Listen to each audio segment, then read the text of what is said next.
Curah hujan yang tinggi menyebabkan sejumlah wilayah di Jakarta berpotensi tergenang banjir. Ya, salah satu penyebabnya banyak warga yang membuang sampah sembarangan ke aliran sungai dan kali di ibu kota.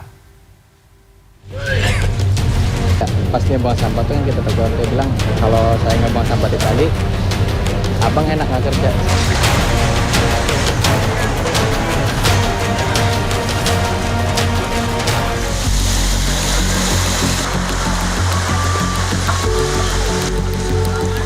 Banjir di ibu kota seakan menjadi persoalan yang tidak kunjung menemui titik temu. Pada musim penghujan, genangan air seringkali merendam permukiman warga. Berbagai hal menjadi penyebab banjir, mulai dari curah hujan yang tinggi, pendangkalan sungai, hingga kebiasaan buruk sejumlah oknum warga yang membuang sampah di aliran sungai maupun yang membuat aliran air tersumbat dan mengakibatkan banjir. Sejak dibentuk pada 2013, Unit Pelaksana Kebersihan Badan Air Dinas Lingkungan Hidup DKI Jakarta mengangkut 1.200 meter kubik sampah atau sekitar 400 ton sampah dari aliran sungai setiap hari.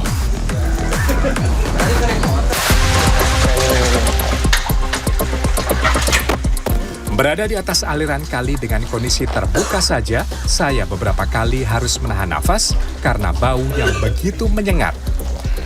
Dan ketika saya harus membersihkan di bagian bawah perumahan warga, aroma menyengat seakan menusuk hidung saya dan membuat saya begitu mual. Beruntung ada beberapa rongga udara yang membuat saya bisa sejenak menghirup udara segar. Pas banget tatanya nih. Dimuat masuk kepala.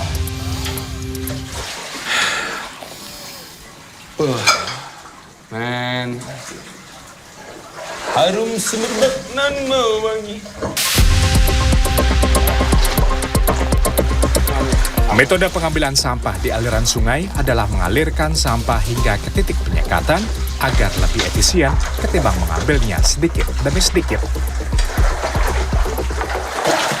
Nih, sampahnya kita dorong ke satu titik penyekatan supaya ntar gampang kita naikin ya. Jadi kita alirin dulu. Ini karena kalau sampai nggak kita bersihin secara rutin, ini tuh airnya tuh nggak bakal jalan, stuck.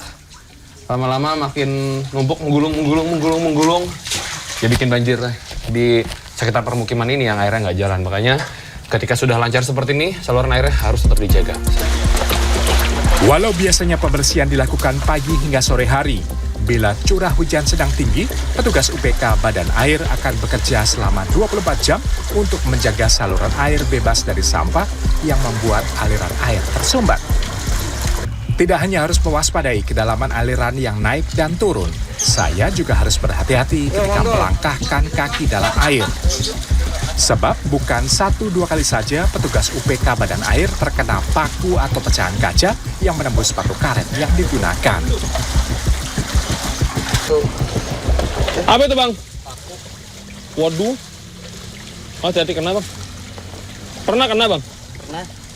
Waduh. Kadang beling, kadang paku, kadang tusuk sate. Tusuk bekas sate? Iya, tusuk sate. Dia kan bukan ngambang tuh bang? Nah, kalau ada yang nyelem, sepatu tetap tembus. Soalnya kan tajam dia. Waktu itu kejadiannya apa lagi tuh bang yang pernah abang alami tuh sebelumnya tuh bang? Besi. Besi? Iya. Itu gimana cerita itu bang? Nah, kaki tembus sepatu ukuran 8, besi 8. Berarti kurang lebih sekelingking ada? Ya, sekelingking. Itu yang kena di mana bang? Di kaki sebelah kiri, sebelah kiri. Kami juga harus membersihkan gorong-gorong kecil berukuran 30 x 30 cm di sepanjang aliran kali yang mudah tersumbat sampah dan membuat banjir di permukiman warga. Sambil menahan nafas, saya berusaha mengeluarkan sampah yang sudah tersangkut di dalam gorong-gorong. Pagi ini, kami ditargetkan membersihkan aliran kali dengan panjang sekitar 3 km. Ini banyak banget sampah rumah tangga dah. Ada popok, ada plastik makanan, ada karung goni, dan sebagainya. Jadi ya memang teman-teman UPK Badan Air di sini ya bekerja untuk membersihkan sungai. Tapi ya jangan juga buang sampah di sungai dan di kali dong. Kan sudah ada tempat-tempat sampah yang disediakan. Jadi tolonglah, nanti kalau banjir aja nyala-nyalain orang. Ada warga yang peduli, namun ada pula yang tidak acuh terhadap kebersihan sungai. Tidak jarang ada warga yang membuang sampah secara terang-terangan, padahal petugas UPK Badan Air sedang membersihkan aliran kali. Kalau lagi malam hari, itu biasanya jadi titik biasa pada buang sampah sembarangan. Ngeguling loh. Buset, gede banget ini guling.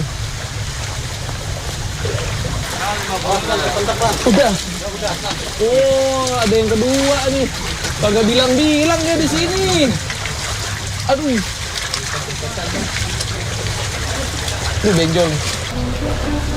Selain tidak jarang terluka oleh benda tajam yang ada di aliran kali, petugas juga seringkali berhadapan dengan hewan yang hidup di bantaran kali seperti ular hingga biawak. Ular apa?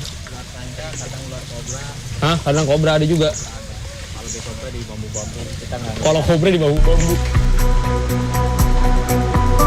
Setelah menyusuri aliran kali kurang lebih sepanjang 3 km, kami bergegas menaikkan sampah yang tertahan dalam sekatan.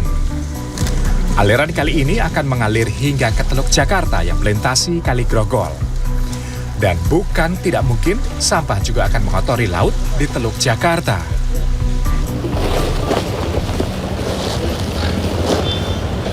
Dalam sehari ini bisa ada 40 karung. Bahkan kalau musim hujan, tadi saya dibilang sama abangnya bisa 2 kali lipat ya bang ya. Bisa 80-an karung lebih, bahkan top skor di sini pernah 100-an tadi saya diceritain. Bayang nggak kalau ini nggak diangkat setiap harinya? Sehari aja nggak ngangkat. Ini sangat amat berpotensi menyebabkan ya banjir, betul. Sebagian petugas UPK Badan Air di Kebayoran Baru beberapa kali bahkan sempat bersitegang dengan warga yang tidak terima ditegur ketika kedapatan membuang sampah ke aliran air. Pas dia buang sampah tuh yang kita tegur, dia bilang kalau saya nggak buang sampah di kali, abang enak nggak kerja. Saya bilang saya kerja bukan ngurusin di sini doang, di bawah juga banyak, ada rumput yang di pinggir-pinggiran kali, kadang juga ada batu-batu yang di tengah-tengah kali kita pinggir-pinggirin, jadi biar sampah dari atas itu nggak nyangkut. Seluruh sampah ini akan dikumpulkan terlebih dahulu di TPPS Kelurahan Gandaria Utara, Kebayoran Baru, Jakarta Selatan, sebelum nantinya diangkut menuju tempat pembuangan sampah akhir Bantar Gebang. Rian Fernando, Dwi Agung Yuldiarto, Jakarta.